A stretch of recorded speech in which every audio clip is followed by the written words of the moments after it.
नमस्ते बच्चों। हम छठवीं कक्षा और सातवीं कक्षा के पूर्व ज्ञान में समरूपी अक्षर के बारे में हमें जानकारी दी है। तो हम स्वर के बारे में, स्वरों में जो समरूपी अक्षर है उनके बारे में हमें जानकारी दी है, और व्यंजन यानी हल्लुल व्यंजन के बारे में भी हम समरूपी अक्षर लिख चुके हैं। उनमें यहाँ कर हमें यहाँ टा वर्ग के यानी टा वर्ग के अक्षरों के बारे में जानकारी देंगे। टा, ठा, धा, दा, हा, डा, धा, झा, इणी। यानी इस टा वर्ग के अक्षरों को हलंत अक्षर कहते हैं। इनको ऊपर जो शिरोरेखा रहती है वो शिरोरेखा निकालकर और नीचे शिरोरेखा रखने पर यह आधे अक्षर यानी आधे अक्षर बनते हैं। तो इस तरह हम यहाँ समरूपी अक्षरों में इस तरह हम यहाँ लिख सकते हैं। देखो बच्चों, हम इस तरह यहाँ समरूपी अक्षर लिख सकते हैं। यह व्यंजन के टा वर्ग के समरूपी अक्षर है। व्यंजन के टा वर्ग के समरूपी अक्षर इस तरह है, यानी इन्हें हलंत अक्षर भी कहते हैं। इस तरह हम समरूपी अक्षर को लिखने से यानी एक ही तरह टा, इसे ऐसे मिलाने से ठा, टा, ठा, डा, दा, हा, डा, इणा, झा, इणी। इस तरह हम समरूपी अक्षर लिख सकते हैं। और देखिए बच्चों, पा, शा, अणा, फा, रा, सा, शा, खा, खा। तो इन्हें इस तरह हम समरूपी अक्षर यानी समान तरह से लिखने के अक्षर इस तरह पा, शा, अणा, फा, रा, यहाँ से सा, स्या, खा। इस तरह हम समरूपी अक्षर लिख सकते हैं। और इनको आधे अक्षर लिखने पर हम इस तरह लिख सकते हैं, यानी आधे अक्षर लिखने इस तरह हम लिख सकते हैं, यानी उतलो। इस तरह हम आधा अक्षर लिख सकते हैं। इस तरह हम आधा अक्षर लिख सकते हैं। रा, यह तीन तरह है। रा का आधा अक्षर तो इस तरह, स्या का आधा अक्षर और खा का आधा अक्षर। इस तरह हम आधे अक्षर यानी पा इसमें रेखा खींचने पर शा बनता है, और ऐसा लिखने पर यह अना बनता है, और यह फा यानी रा से हम सा ने रा अक्षर को इस तरह लिखते हैं। इसके तरफ से ऐसा लिखने पर सा यानी रा सा, यहाँ हमें समरूपी अक्षर लिखते हैं। और स्या, शकुंतला से यानी स्या, और इसी से हम ऐसा लिखने से दूसरा खा बनता है, यानी स्या से हम इस तरह खा भी हम लिख सकते हैं। तो इसके आधे अक्षर यानी उतलो, इसके आधे अक्षर तो इस तरह हमें लिख सकते हैं। इसके आधे अक्षर तो इस तरह लिख सकते हैं। देखिए, पा वर्ग में पावतो यानी पा आधा अक्षर, और शा से शा का आधा अक्षर, और अना से ऊपर शिरोरेखा और बाजू की शिरोरेखा बिठाने पर अना, बाद में और फा से ऊपर शिरोरेखा और बाजू का रेखा निकालने पर यहाँ पा वर्ग यानी पा आधा अक्षर हम इस तरह लिख सकते हैं। यानी रा के आकर आधा अक्षर यानी उत्तर तीन प्रकार है। पूंछ वाले अक्षरों के लिए ये दो, यानी आधा रा लिखने के लिए पूंछ वाले अक्षरों के लिए का इसकी तरह क्रा, यानी हम క్రావడి చూడమ్మా, మనము రావొత్తు రాస్తున్నప్పుడు మనం మూడు రకాలుగా రాసుకుంటాము. క్రావడి అనేటువంటి దానికి రెండు ఉపయోగిస్తాము. తోగా ఉన్నటువంటి అక్షరాలు పూంచువాలి అనేటువంటి అక్షరాలకి ఈ క్రావడి అనేటువంటివి. ఈ టాకి మనం ఇలా గనుక ఒత్తు ఇచ్చినట్లయితే అది ఏమవుతుందంటే ఒత్తు అవుతుంది, మనకి ట్రా అనేది అవ్వదు. సో సో ఇలాంటి వాటికి మనము సగం రా రాయాలంటే ఇది మనము ఇలా ఇచ్చినట్లయితే అది టాకి క్రావడి అవుతుంది. అంటే మనం సగం రా రాస్తాము. ట్రాకి క్రావడి, క్రావడి ఇలా అంటే హలంతపు అక్షరాలకి బినా పుంజుతో ఒకలైనటువంటి అక్షరాలకి మనం రాయాలి అంటే దీన్ని ఇస్తాము.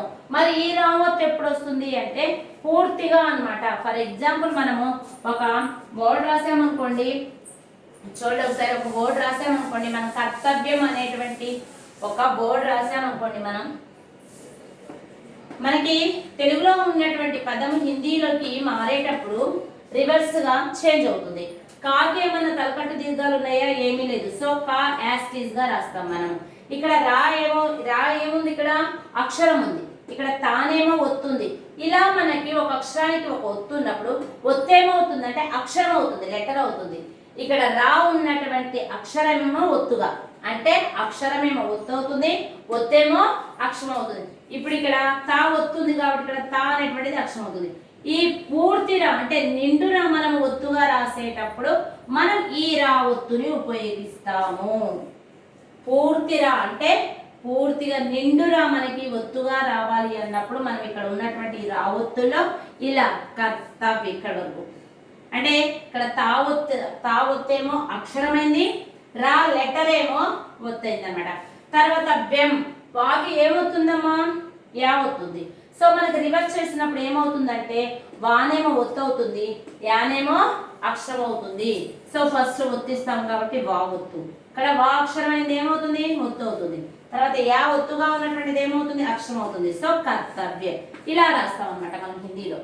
తెలుగులో ఈ విధంగా మనం రాసుకోవడం కనుక స్పెల్లింగ్ మిస్టేక్ లేకుండా రాసుకోవడం కనుక వచ్చినట్లయితే మనం హిందీలో రాస్తున్నప్పుడు ఒత్తు ఉన్నటువంటిదేమో అక్షరం అవుతుంది, అక్షరం ఉన్నటువంటిదేమో ఒత్తు అవుతుంది. సో ఈ రా అనేటువంటి పూర్తిగా నిండురా వచ్చినప్పుడు మనకి ఒత్తు, రా అనేటువంటి ఒత్తు మనం ఇలా రాస్తాము. అర్థమైందమ్మా? నెక్స్ట్ మనము వ్యంజన్లో, ఇంకా వ్యంజన్లోనే కాన్సనెంట్స్ లోనే ఇంకా ఆది అక్షరం అనే సమాన రూప అక్షరం ఏ విధంగా రాయొచ్చు అనేటువంటిది ఒకసారి మళ్ళీ ఇక్కడ ఇంకా మిగిలినటువంటి అక్షరాల గురించి ఒకసారి చూద్దామమ్మా. మనం స్థావరకు రాసాము.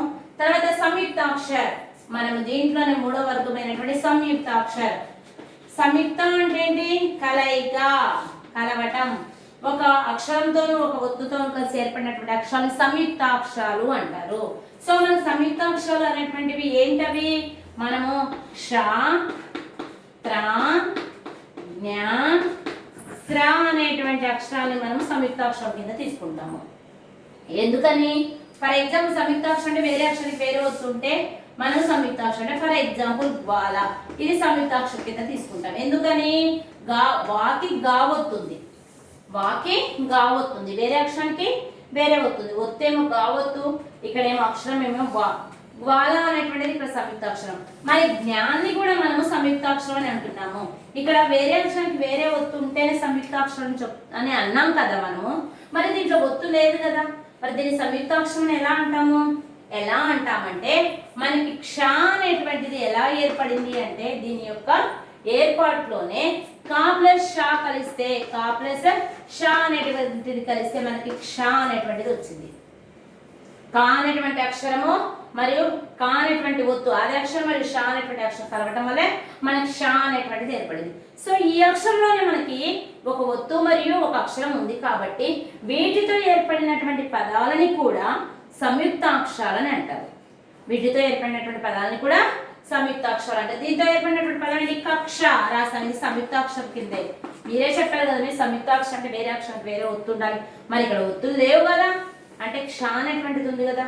సో క్ష అనేది ఉంది కాబట్టి వాళ్ళకి ఇక్కడ సంయుక్తాక్షరం ఎలా ఏర్పడింది అని రాసాం. మళ్ళీ నెక్స్ట్ త్ర అనేటువంటిది ఎలా ఏర్పడింది? త్ర, జా ప్లస్ తా ప్లస్ రా, తా ప్లస్ రా, ఈ రెండు అక్షరాల యొక్క కలయికతో త్ర అనేటువంటిది ఏర్పడింది.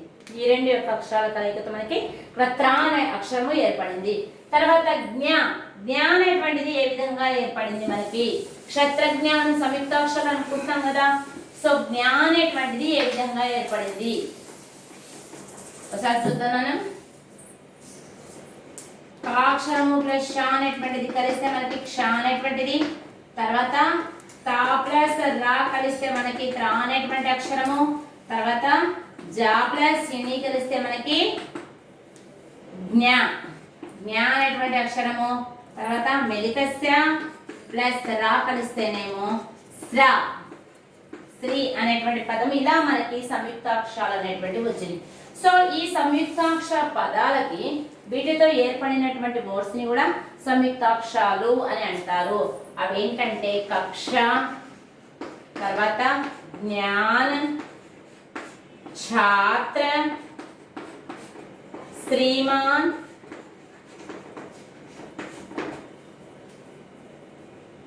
జ్ఞాని, తర్వాత ఇంకా ఇంకా ఏం రాయొచ్చు, ఇంకా ఏం రాయొచ్చు చూడండి. జ్ఞాన్, ఛాత్ర రాసాం కదా, ఛాత్ర, ఛాత్ర, ఛాత్ర అంటేనేమో విద్యార్థి, ఛాత్ర అంటేనేమో విద్యార్థిని. సో ఇవన్నీ కూడా మనకి సంయుక్త అక్షరాలే. క్షత్రజ్ఞ ఏర్పడినటువంటి మనకి క్షత్రజ్ఞ శ్ర అనేటువంటి సంయుక్తాక్షరాలు. సంయుక్తాక్షరం అంటే ఏంటి? రెండు అక్షరాల యొక్క కలయికతో ఏర్పడినటువంటి వాటిని సంయుక్తాక్షరాలు అని అంటారు. సో క్ష అనేటువంటిది ఎలా వచ్చిందమ్మా? కా ప్లస్ షా కలిస్తే క్ష అనేటువంటిది వచ్చింది. తా ప్లస్ రా కలిస్తే త్రా అనేటువంటిది వచ్చింది. జా ప్లస్ ఇని అనేది కలిస్తే జ్ఞా అనేటువంటిది వచ్చింది. శా ప్లస్ రా అనేటువంటిది కలిస్తే శ్రా అనేటువంటిది వచ్చింది. సో వీటితో మనం ఏ విధమైనటువంటి పదాలు రాయొచ్చు? కక్ష రాసాము, నెక్స్ట్ జ్ఞాన్ రాసాము. కక్షలో క్ష ఉంది, జ్ఞాన్లో జ్ఞా ఉంది, ఛాత్రలో త్రా ఉంది, శ్రీమాన్లో శ్రీ ఉంది, జ్ఞానిలో జ్ఞా అంటే జ్ఞా అనేటువంటి అక్షరం ఉంది. సో ఇవన్నీ కూడా మనకి సంయుక్తాక్షరాలు కాబట్టి వీటితో ఏర్పడినటువంటి పదాలని సంయుక్తాక్షర పదాలు అని కూడా అంటారు. సో వీటికి మనం ఆదే అక్షరం రాస్తున్నప్పుడు ఎలా రాయొచ్చు చూద్దాం ఒకసారి. క్షత్రజ్ఞ శ్ర అనేటువంటి వాటికి మనము ఒత్తులు రాస్తున్నప్పుడు ఎలా రాయొచ్చు అనేటువంటిది ఒకసారి చూద్దాము. క్షకి మనము క్ష ఇలా రాసాం కదా నాన్న, క్ష త్ర జ్ఞ శ్ర ఇలా రాసాం కదా. సో మనం దీన్ని ఒత్తులు కనుక రాసినట్లయితే ఇదేమో క్ష ఒత్తు అవుతుంది, తర్వాత ఇదేమో త్రా ఒత్తు అవుతుంది, తర్వాత ఇదేమో జ్ఞా ఒత్తు అవుతుంది, జ్ఞా ఒత్తు అవుతుంది, తర్వాత ఇదేమో శ్ర అంటే ఇలా. దీన్ని మనము ఇలా కూడా రాయొచ్చు. సో ఇలా రాస్తే ఇలా, దీన్ని ఇలా రాసినట్లయితే శ్ర అంటే ఇలా ఇవ్వచ్చు అనమాట. సో వీటి యొక్క ఆదే అక్షరం అంటే ఒత్తులు అనేటువంటివి, సంయుక్తాక్షరాలకు ఒత్తులు అనేటువంటివి ఇలా మనము రాసుకున్నాము. సో సమాన రూపి అక్షర అనేటువంటి దీంట్లో మనము స్వరాలకి సంబంధించినటువంటి సమాన రూపి అక్షరాలు ఏ విధంగా ఉంటాయా, ఆలు, తర్వాత ఊరు ఏ విధంగా ఉంటుంది, తర్వాత కావర్గానికి చెందినటువంటి అక్షరాలు అనే వ్యంజన్ స్వర. మనకి వర్ణమాల ఎన్ని టైప్స్ గా డివైడ్ చేసుకున్నాం మనం? 3 రకాలుగా: స్వర, వ్యంజన్, సంయుక్తాక్షర. స్వరాలకి సంబంధించినటువంటి మనము సమరూపి అక్షరాలు మరియు దాంట్లో నుంచి తలకట్టు దీర్ఘాలు అనే మనకి మాత్రాయే, తలకట్టు, దీర్ఘం, గుడి అవి నేర్చుకున్నాం మనము. వ్యంజన్లోకి వచ్చినప్పుడు సమరూపి అక్షరాలు అంటే కావర్గకి సంబంధించినటువంటివి మరి పావర్గకి సంబంధించినటువంటివి. సో మనం ప్రతిదీ టా ఎలా రాస్తామో, తాకి సంబంధించినటువంటి అక్షరాలు ఎలా రాస్తామో మనము వ్యంజన్కి సంబంధించినటువంటి అక్షరాన్ని కూడా మనం రాసుకున్నాము. తర్వాత సంయుక్తాక్షరాలు అనేటువంటివి సంయుక్త రెండు అక్షరాల యొక్క కలయికతో ఏర్పడినాయి కాబట్టి ఈ క్షత్రజ్ఞ శ్ర అనేటువంటి వాటిని మనం సంయుక్తాక్షరాలు అంటాం. ఏమంటాము? క్షత్రజ్ఞ శ్ర అనేటువంటి మనం సంయుక్తాక్షరాలు అంటాం. సో వీటితో ఏర్పడినటువంటి పదాలు ఇందాక నేను రాశానమ్మా. కక్ష, జ్ఞాన, ఛాత్ర, ఛాత్ర ఇవన్నీ కూడా సంయుక్తాక్షరాలు కాబట్టి వాటితో ఏర్పడినటువంటి పదాలు సంయుక్త పదాలు అని చెప్పేసి అంటారు. వీటికి ఆదే అక్షరం కనుక రాసినట్లయితే అంటే ఒత్తులు అనమాట. ఆదే అక్షరం మీన్స్ ఒత్తులు కనుక రాసినట్లయితే దీనికి ఉన్నటువంటి పైన శిరోరేఖ, పైన ఉన్నటువంటిది మరి పక్కన ఉన్నటువంటి శిరోరేఖ కనుక తీసేసినట్లయితే మనం ఇక్కడ ఈ ఒత్తులు అనేటువంటివి రాసుకోవచ్చు. తర్వాత మనకు వచ్చేసి రా అనేటువంటిది మనకి 3 రకాలుగా ఇచ్చాడు. ఇవి రెండు కూడా సగం క్రావడి అంటే క్రమ సంఖ్య అన్నప్పుడు మనము ఈ క్రావడి ఇస్తాం కదా, ఈ క్రావడికి 2 రకాలైనటువంటి వాటిని ఉపయోగిస్తాము. తర్వాత రావత్తు పూర్తిగా మనకి రావత్తుగా వచ్చినప్పుడు, కర్తవ్యలో రావత్తు పూర్తిగా రావత్తు రాసినప్పుడు మనము ఈ విధంగా దీన్ని రావత్తుగా మనము రాసుకున్నాము. సో ఇక్కడ మనకి సంయుక్తాక్షరాలు, వ్యంజన్, స్వర్ అనే స్వర, వ్యంజన్, సంయుక్తాక్షరాలు వాటిలో సమరూపి అక్షరాలు, వాటిలో ఆదే అక్షరే అనే శిరోరేఖ తీసివేయటం వల్ల వచ్చినటువంటి అక్షరాలు ఏ విధంగా ఉంటాయి. తర్వాత రా అనేటువంటి దానికి 3 ఒత్తులు ఇచ్చాడు అనమాట. క్రావడికి తోకం ఉన్నటువంటి అక్షరాలకి క్రావడి ఏ విధంగా ఇవ్వాలి, దోకలేనటువంటి పూంచ్ వాలే బినా పూంచ్, కానేమో దోక ఉన్నటువంటి అక్షరము అని చెప్పేసి అంటారు. ఇలాంటి వాటికి క్రావడి ఇలా ఇవ్వచ్చు. త్రా అనేటువంటి దానికి ఇలాంటి వాటికి ఇలా క్రావడి అనేటువంటిది ఇవ్వచ్చు. సో టా అనేటువంటి దానికి మనం ఇలా ఇచ్చామనుకోండి అది ఒత్తు అవుతుంది. కాబట్టి టా అనేటువంటి దానికి మనం ఇలా ఇవ్వాలి. క్రావడికి రెండింటిని తర్వాత రావత్తు పూర్తిగా రాసినప్పుడు మనం ఇలా పైన రాస్తాము. కాబట్టి మనం ఈ సమరూపి అక్షరాలని కనుక నేర్చుకోవటం వల్ల మనము హిందీ భాషల్లో అక్షరాలు అనేటువంటివి తలకటి దీర్ఘ గుణింతాలు ఎలా రాయాలి అని నేర్చుకునేటువంటి పద్ధతి మనకు వస్తుంది. ఇంకా వేరే క్లాస్ అంటే నెక్స్ట్ అక్షరాల గురించి కానీ సరళ వాక్యాల గురించి కానీ अगले कक्षा में बताएंगे बच्चों। धन्यवाद।